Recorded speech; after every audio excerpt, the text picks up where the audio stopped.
NATO weapons, America weapons, European weapons ఇవన్నీ మా దగ్గర నడవు, వేటినైనా మేము లేపేస్తాం అన్నటువంటిది ఇప్పుడు యూరోపియన్ యూనియన్కి కానీ నాటోకి కానీ రష్యా చెప్తున్నటువంటి అంశం.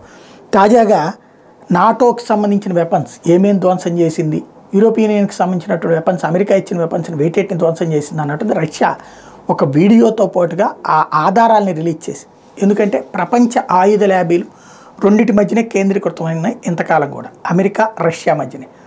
ఈ ఆయుధ ల్యాబీలు ఎవరికాళ్ళు వాళ్ళకంటే మాది పవర్ఫుల్ అని చెప్పుకోవాలి. ఇప్పటిదాకా అమెరికా యూరోప్ దేశాలు రష్యా కంటే మాది పవర్ఫుల్ అని చెప్పుకుని వ్యాపారం చేసినాయి. ఇప్పుడు యుద్ధంలో ఆ వెపన్స్ అన్నింటినీ ఉక్రెయిన్కి ఇస్తే వాటిని ధ్వంసం చేయగలిగింది రష్యా.